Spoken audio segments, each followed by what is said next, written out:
본 동영상은 행정안전부와 한국정보화진흥원의 지식정보자원관리 사업으로 제작되었습니다.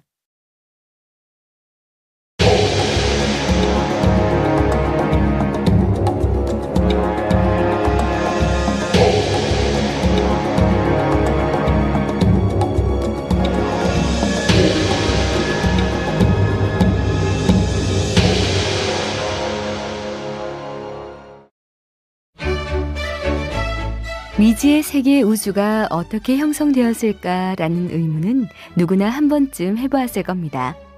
우주의 형성에 대해 알아보기 전에 먼저 우리 은하 주위에 있는 별, 은하에 대해 알아보겠습니다.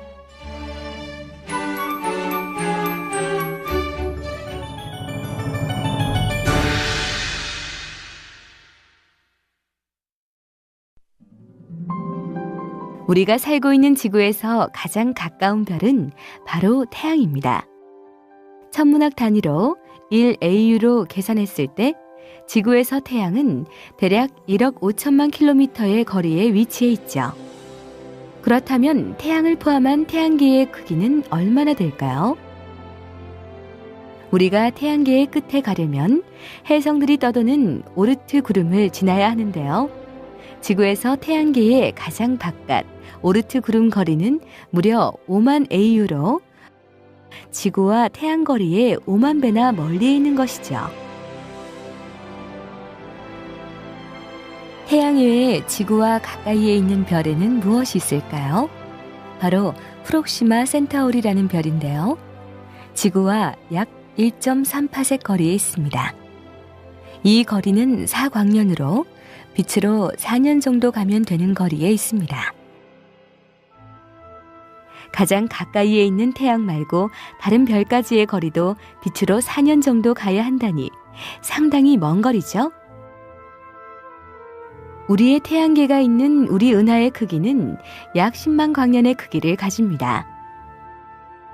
또한 우리 은하 내에는 대략 2천억 개의 많은 별들이 존재합니다. 이런 사실로 보아 우리의 태양계는 거대한 우주의 한 점에 지나지 않는 것이죠.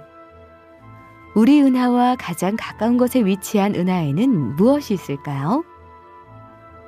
우리 은하와 가장 가까운 안드로메다 은하까지는 약 230만 광년 떨어져 있습니다. 우리 은하와 안드로메다 은하를 포함하고 있는 은하군을 우리는 국부 은하군이라고 부릅니다. 국부 은하군은 지름이 약 600만 광년이나 된다고 하네요. 이것이 우주에서 가장 먼 거리라고요? 그렇지 않습니다.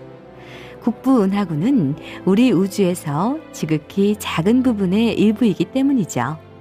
좀 더 먼 우주로 나가면 머리털 자리라는 은하단이 있습니다. 머리털 자리 은하단은 우리 은하에서부터 무려 3억 2,600만 광년이나 떨어져 있죠.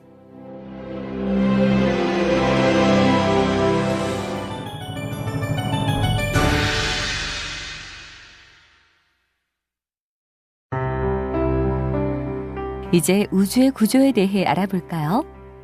우선 우주의 거대 모습을 보겠습니다. 우주라는 거대한 구조를 멀리서 전체적으로 보게 된다면 우리는 우주의 중간중간에 비어있는 공간인 보이드와 선처럼 연결된 필라멘트 구조를 볼 수가 있는데요. 특히 필라멘트는 은하가 많이 모였기 때문에 생기는 구조라고 합니다. 그런데 말이죠. 우리 은하에서 먼 곳의 은하들을 관측해보면 그 은하들이 우리 은하로부터 점점 멀어지고 있다는 것을 알 수 있습니다. 주변 은하들은 왜 점점 멀어지는 것일까요? 이것은 도플러 효과로 설명할 수 있습니다. 외부 은하들의 스펙트럼을 조사해보면 흡수선이 원래 위치에 비해 파장이 긴 적색 쪽으로 치우쳐 나타나는 것을 알 수가 있는데요. 보이는 것처럼 이렇게 흡수선의 파장이 긴 적색 쪽으로 치우쳐지는 현상을 적색편이라고 합니다. 이처럼 도플러 효과에 의하면 이는 외부 은하들이 모두 우리 은하로부터 멀어지고 있다는 것을 의미하는 것입니다. 일찍이 허블은 모든 방향에서 보이는 외부 은하들의 적색 편이량을 측정하였습니다. 그 결과 외부 은하의 후퇴 속도가 거리와 비례한다는 사실을 밝혀냈는데요. 이것은 다시 말해서 거리가 먼 은하일수록 후퇴 속도가 더 빨라진다는 것을 의미합니다. 허블이 발견했다 해서 현재 이 법칙을 허블의 법칙이라고 부르고 있죠.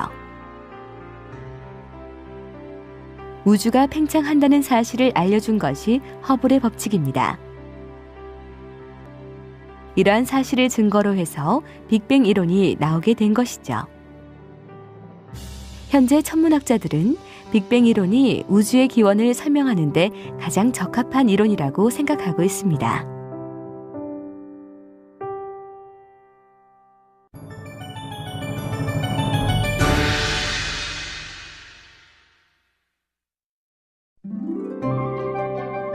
빅뱅 이론은 우주의 모든 물질과 에너지가 한 점에 모여 있다가 어느 순간 우주가 팽창하기 시작하여 지금의 우주가 형성되었다고 보는 이론입니다. 빅뱅 이론은 우주 배경 복사의 관측으로 더욱 확실시되었는데요. 초기에 아주 뜨거운 우주가 점점 팽창한다면 어느 정도의 온도가 될까라는 의문에서 계산해본 온도가 실제 지금 현재의 우주의 온도로 우주 배경 복사로 관측이 됩니다.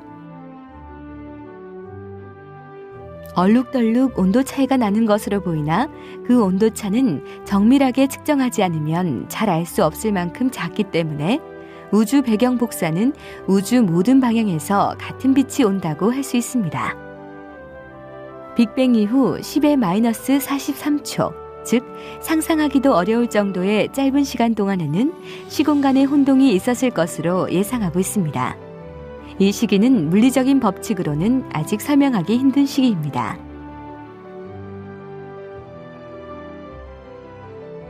짧은 시간, 시공간의 혼돈 후 공간이 급속도로 팽창하는 인플레이션이 일어나게 됩니다.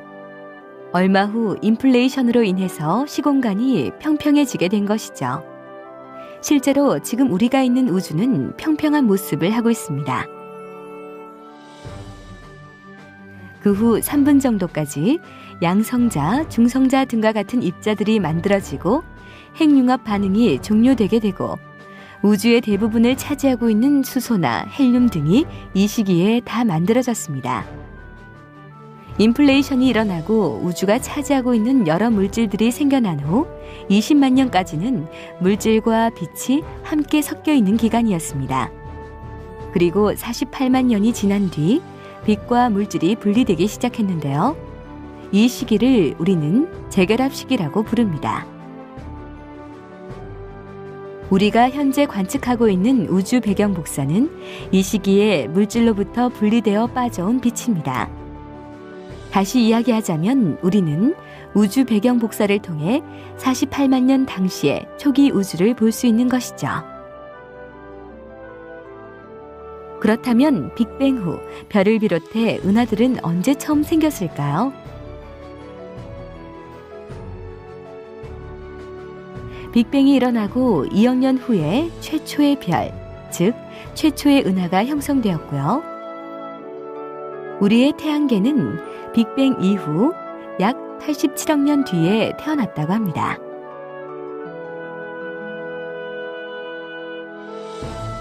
우리는 밤하늘을 가득 채운 별처럼 많은 별을 보며 더 큰 꿈을 꿉니다. 미지의 세계 우주를 향한 근원적 호기심이야말로 보이지 않는 희망과 미래를 향한 힘이 되어주는 것은 아닐까요?